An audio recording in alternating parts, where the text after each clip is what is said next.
नाही, पण जे मुख्यमंत्र्यांचं असं म्हणणं आहे की उद्धव ठाकरेंचं जेव्हा विधान आलं की देवाच्या मनात असेल किंवा देवाची इच्छा असेल तर आपला महापौर होऊ शकतो. फडणवीस असं म्हणतात की उद्धव ठाकरेंना कोणत्या देवाबद्दल बोलायचं, इन्व्हर्टेड मध्ये देवा. त्यांचं असं म्हणणं आहे की महायुतीचाच महापौर बसेल ही देवाची इच्छा आहे. नाही, महायुतीचा महापौर बसला असता तर 29 नगरसेवक कोंडून नसते ठेवले ना त्यांच्या सहकारी गटानं. जर एवढं सोपं असतं तर 29 नगरसेवक त्यांच्याच राज्यात कोंडून नसते ठेवले. याच्यावरती आमच्या देवाभाऊंचं काय म्हणणं आहे? त्यांची सुटका करा. त्यांचे नातेवाईक काही नगरसेवकांचं कदाचित अपहरण झालं म्हणून तक्रार देऊ शकतात. देवेंद्र फडणवीस 5 दिवस महाराष्ट्रात नाहीयेत, दावोसला आहेत. या 5 दिवसात बरंच काही घडू शकतं. नाही, डावोसला ते आहेत, काय गुंतवणूक वगैरे आणतात असं म्हणतात.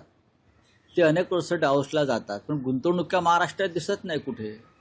त्यांची सगळी गुंतवणूक ही निवडणुकीमध्ये असते, स्वतःची, नगरपालिकांपासून लोकसभेपर्यंत. त्याच्यामुळे जी गुंतवणूक परदेशातून यायला पाहिजे ती आम्हाला कधीच दिसली नाही. आणि डावोसला बसून पण ते महानगरपालिकेचंच राजकारण करणार तिथे बसून. तर डावोसला जाता कशाला?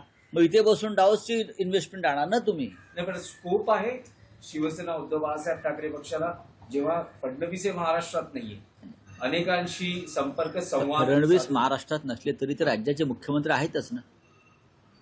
फडणवीस यांना हे मान्य होईल का की अमित शहाच्या पक्षाचा इथे महापौर व्हावा?